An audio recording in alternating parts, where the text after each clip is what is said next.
อันนี้เป็นวัตถุดิบของโอริโอมินนี่นะคะ ก็จะมีโอริโอขนาดใหญ่กับโอริโอขนาดเล็ก เกล็ดน้ำตาลรูปหัวใจ สีผสมอาหาร แล้วก็บัตเตอร์ครีมค่ะ ขั้นตอนการทำโอริโอมินนี่นะคะ อันดับแรกเลยเราเอาโอริโออันเล็กมาบีบออกเพื่อจะเอาตรงกลางสีขาวๆเอาครีมมันออกไปก่อนนะคะ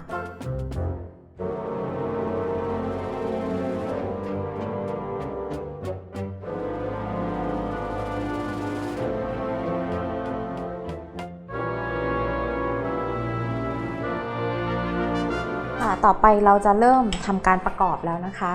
ก็เอาโอริโออันใหญ่ที่มีครีมอยู่แล้วเราก็เอาตัวเนี้ยเอาโอริโอเล็กเนี่ยจุ่มลงไปในตัวช็อกโกแลตนี้นะคะแล้วก็เสียบไปเลยเสียบไปแบบนี้อันนี้ก็จุ่มช็อกโกแลตครีม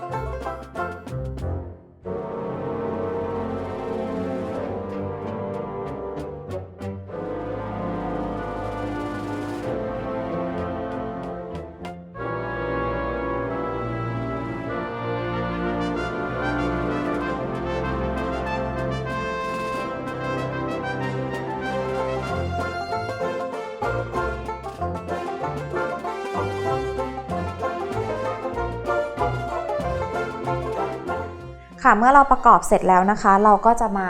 บีบโบให้มินนี่กันนะคะโดยใช้ตัวบัตเตอร์ครีมของเราเนี่ยค่ะวิธีบีบโบก็ง่ายๆบีบไปตรงนี้เลย1 อันตรงกลาง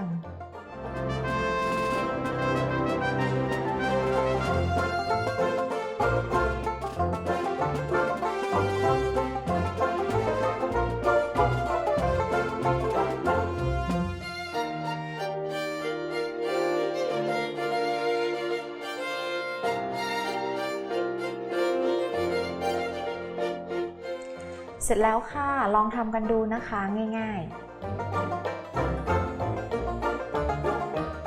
ครั้งหน้า Kiss DIY จะมีเมนูไหนมาให้สนุกกันอีกนะคะกด Subscribe Kiss Kitchen เอาไว้